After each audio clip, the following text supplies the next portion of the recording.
Yeah, thank you, ladies and gentlemen. Welcome back to the channel. My name is Victor Obasuyi. Today, I'm going to be giving you guys a few tips on how to reduce your chances of getting the flu during the flu season.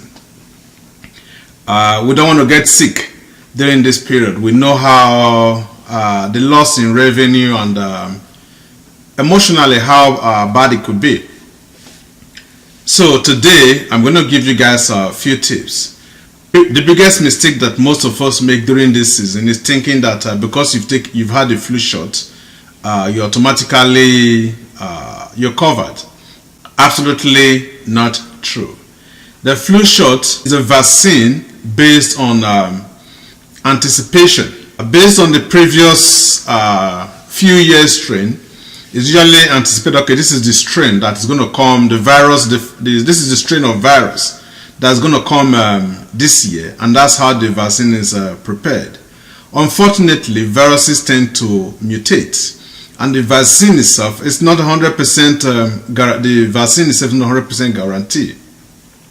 The most you can get is 95%, which means there's a 5% margin of error, and 5% in a large population like what we're talking about is a lot.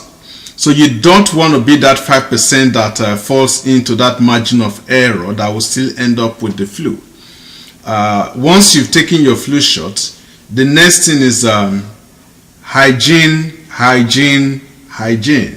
So even if you fall in that 5%, so long as you make sure that you practice enough hygiene, then your chances of getting the cold is minimized. So in terms of this hygiene, very first thing is make sure you wash your hands frequently during this period. Soap and water. If you don't have access to soap and water, what you want to do is hand sanitizers. They're the portable tiny ones that you can even keep in your pocket. You buy them even in the shops. All it does is from time to time you just rub it on your hands, sanitize your hands, because you can easily pick up the virus easily. Because the weather is cold, most of us this period tend to cluster around each other, and what happens? You find we're all in clustering close to each other. We're trying to trap heat, which is a good way as human beings. It's a survival instinct. But the drawback to it is that this is the same period that almost everybody comes down with the cold. One person has it at home. The person is coughing, sneezing, blowing their nose, and things like that. The person that is coughing, every time they cough, that's 1,001 microorganisms that is being propelled into the air. So everybody around him or her is susceptible to or get the virus. Same way when we sneeze, same way when we cough, is the same. So, but a lot of people just sneeze or cough into their hands and continue. They just wipe, they cough or sneeze into their hands, rub it against their palms, and continue their journey. Truth is, that does not in any way help the people around you, because you didn't wash your hands. You probably might meet the next person on the road and the person extends a hand for a handshake, and you forget, you shake the person's hand. All you've done is transfer the viruses and the germs in your hands to the next person. And if that person doesn't wash his or her hands and touch any exposed surface, like maybe the eyes, the nose, the mouth, obviously he or she's going to get the virus too. So we don't want to keep spreading this. If you have a cold, what you want to do is anytime you're going to cough or sneeze, instead of doing it in your palm like this, you want to do this. Sneeze or cough here. First and foremost, when you cough, the microorganisms that you're propelling by coughing, this reduces it so they can't go too far. Same way when you sneeze, the same.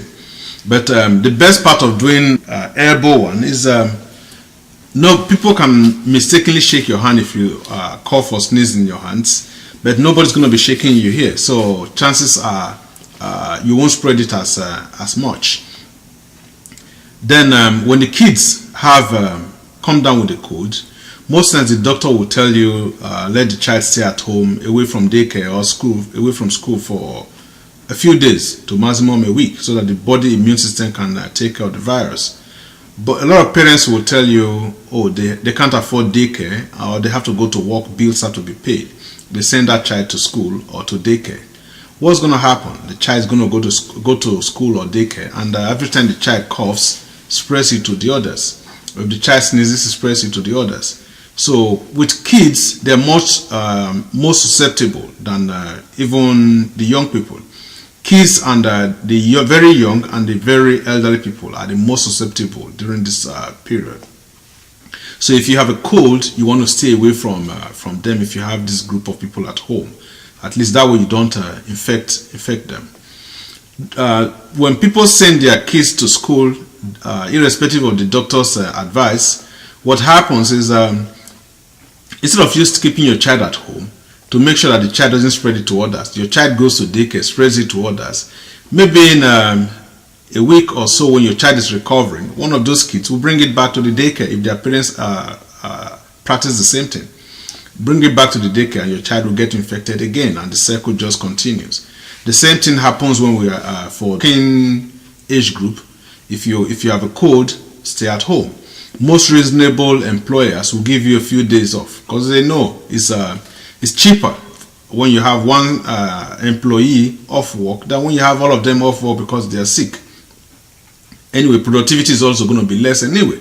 So as an employer, most reasonable employers will let you take time off, and most times you still get paid for it anyway because it's sick days. So it's important that we follow these, we take these precautionary measures to make sure that we don't get infected and we don't spread the infection to others or spread the germs to others if we get infected. A lot of people, when they during this period, when they're coughing or they're sneezing, they just take one single tissue.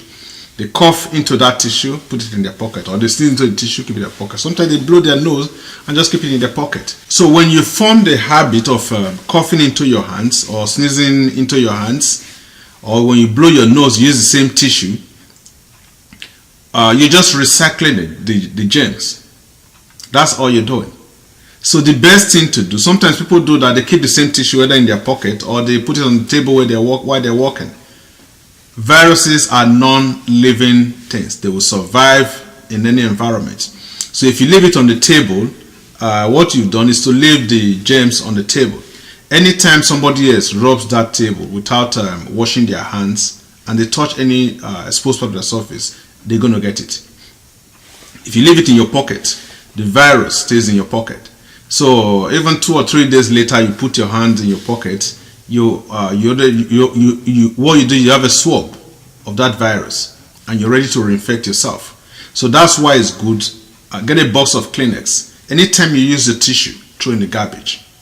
Get a fresh one if you need to reuse. Do not leave it anywhere. It will help you, and it will help the people around you. So let's look out for each other, and I pray that we all don't get sick during this period, or at least even if we have to, let it not be the entire household. So thank you, ladies and gentlemen. This is my tip for the day. Also, when you go to the doctor, most times the doctor will give you antibiotic. What the antibiotic does is not to cure the virus. It's to prevent secondary bacterial infections, because we all have bacteria that we carry around in our normal body, but our body immune system tends to suppress it. So whenever you have the cold, our body immune system is very low. So those bacteria can easily infect you and cause secondary infections. And so that's what the antibiotic that most of the doctors will give you, that's what the antibiotic is for. So let's take precautionary measures. It will go a long way. I think that's why I'm going to call it a day today. So thank you, ladies and gentlemen. Share the videos. Let's protect each other. Thank you.